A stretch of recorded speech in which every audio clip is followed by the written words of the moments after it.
This wears GMC's new corporate brand styling. You can see we've got a 2025 Yukon just to the right of the screen, and to the left here we've got the new Acadia. So this wears a very familiar styling to those other two larger SUVs. Hey gearheads, and welcome to Garage Talk. I'm Corey, and that is the all-new 2025 GMC Terrain, the compact crossover from GMC. I am at the LA Auto Show where they have brought this elevation trim, essentially the base model. And in this video, I'm going to take you on a quick tour. Stay tuned.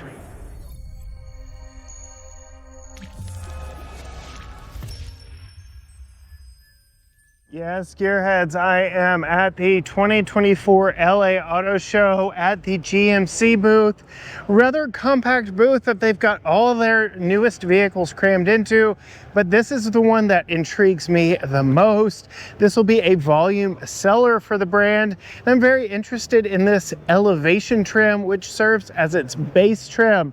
At the Detroit Auto Show, the head of GMC actually said something like 75% of their vehicles either wear an AT4 badge or a Denali badge. Both trims are available here on this small Terrain, but they brought the elevation trim here to LA to show off. And I just want to highlight some of the things that set this apart. We have not driven one of these yet, but we have driven its Chevy counterpart in the brand new Equinox. So if you want to know driving impressions, I'm sure they are very similar to the Chevy.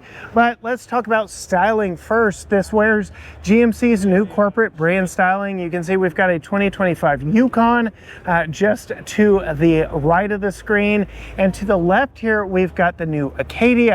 So this wears a very familiar styling to those other two larger SUVs in the GMC lineup. You get those C-channel lamps. You can see they are LED. They are very bright here in the showroom, but LED turn signals, running lights, headlights, fog lights, all the lights LED on this one. And you might be saying, fog lights where?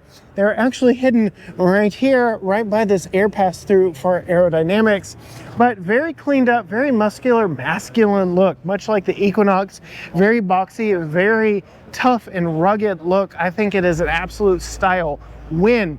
Underneath the hood here, I can go ahead and pop the hood. Turbocharged 4, so there we go, the Ecotec 4-cylinder. This is a front drive biased platform, 1.5 liter turbocharged 4-cylinder, making 175 horsepower and 184 pound-feet of torque in front wheel drive, and just over 200 if you get all-wheel drive. Like I said, I have yet to get to spend some real time with the Terrain variant just yet. Most of my time is with the Chevy variant. As we pull around, you can see that boxy styling does continue all the way around the vehicle. It very much does mimic its bigger siblings in the lineup, which is a very nice thing. I think this is going to sell very well.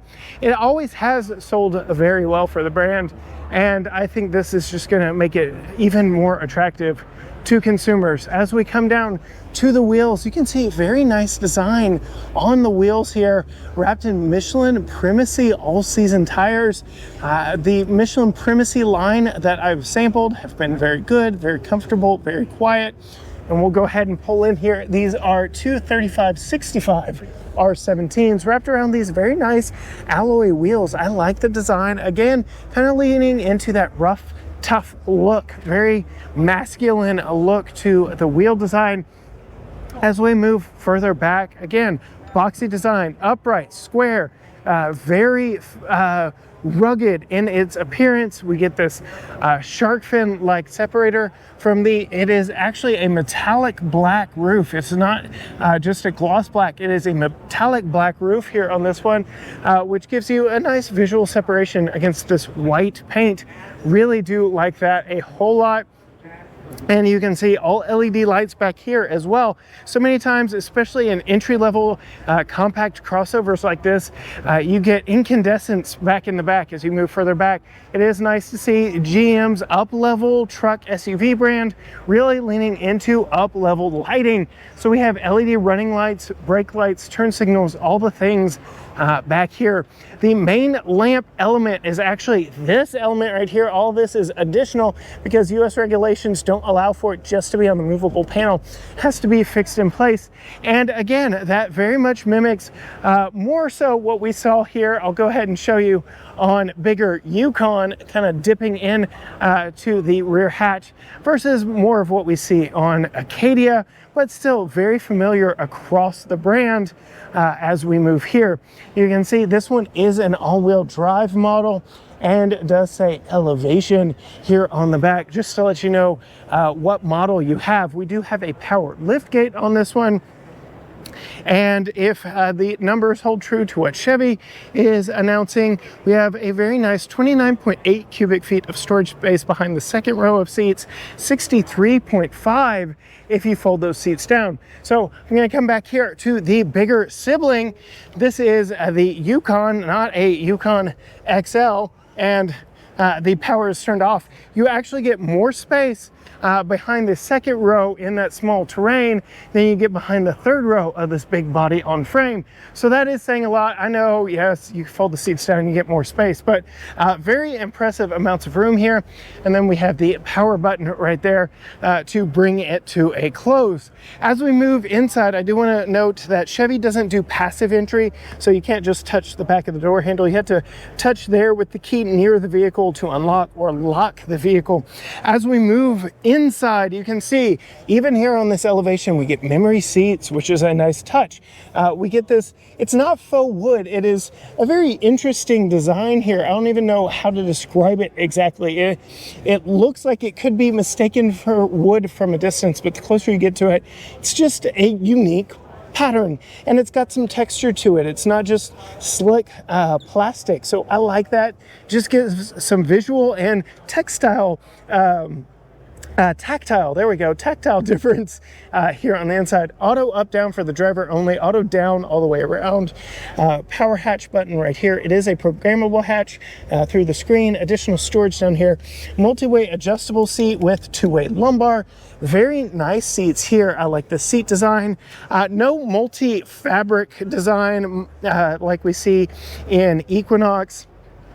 So just a more traditional seat here. I'm going to do my best with my lighting here to really show off this dark interior. I don't love that it is a dark interior, but we will do our best here at the show.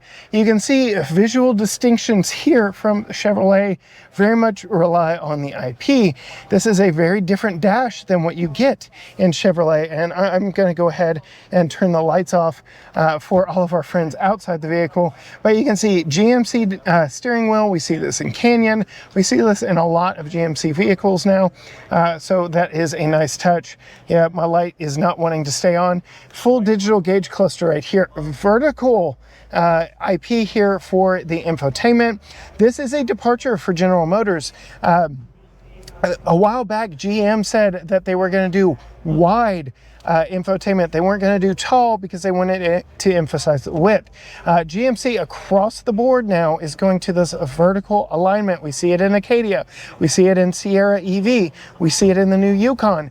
This is the new design direction of the interiors of General Motors GMC branded vehicles. You can see much like Ford F-150 Lightning. I get the volume kind of stuck on here. A lot of multifunctional tactile switches here for your HVAC. So these are soft keys in that they can change what they can control based on what's displayed on the screen. So you can adjust different things here. You can see heated and ventilated front seats, which is a very nice touch. Quick access to a lot of your typical items, including 360 cameras. Again, we're at an auto show. There's only so much that you can show off in this, but really like that. And you can see we've got you-know-who built in.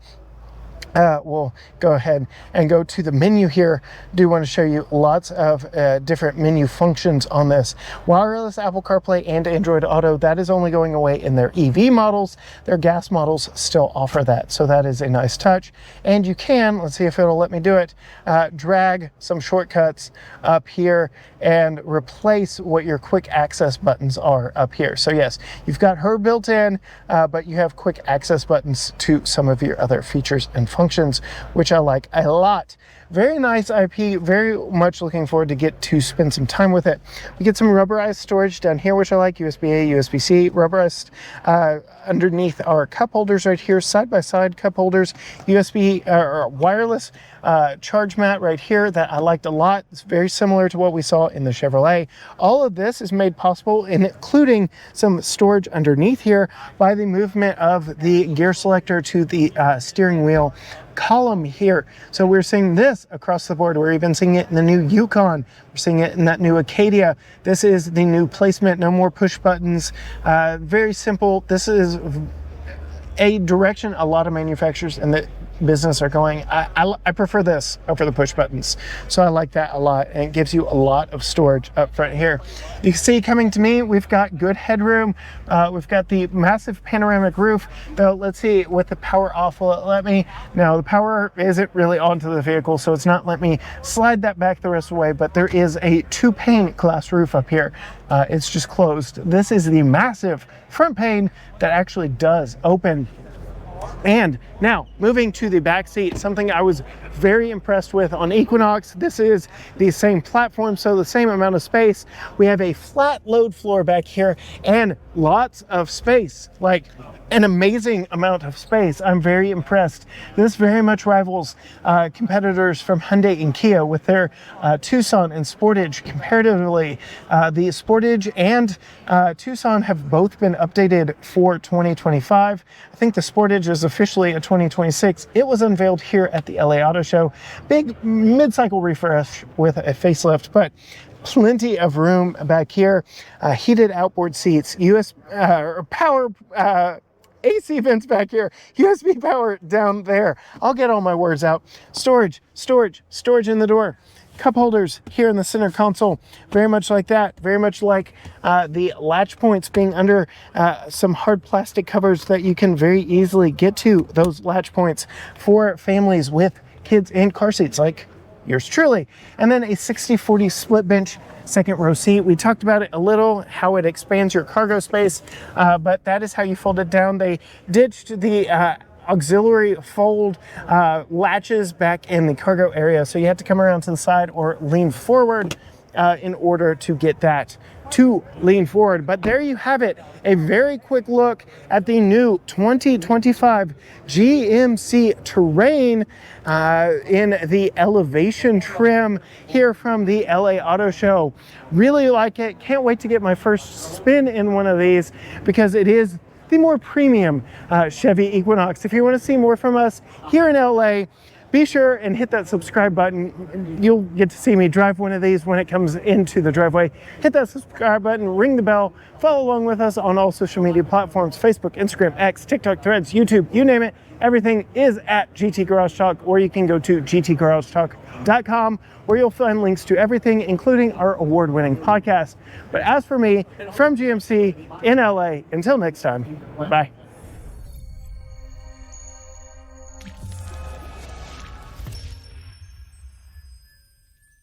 This wears GMC's new corporate brand styling. You can see we've got a 2025 Yukon just to the right of the screen, and to the left here we've got the new Acadia. So this wears a very familiar styling to those other two larger SUVs in the GMC lineup. You get those C-channel lamps. You can see they are LED. They're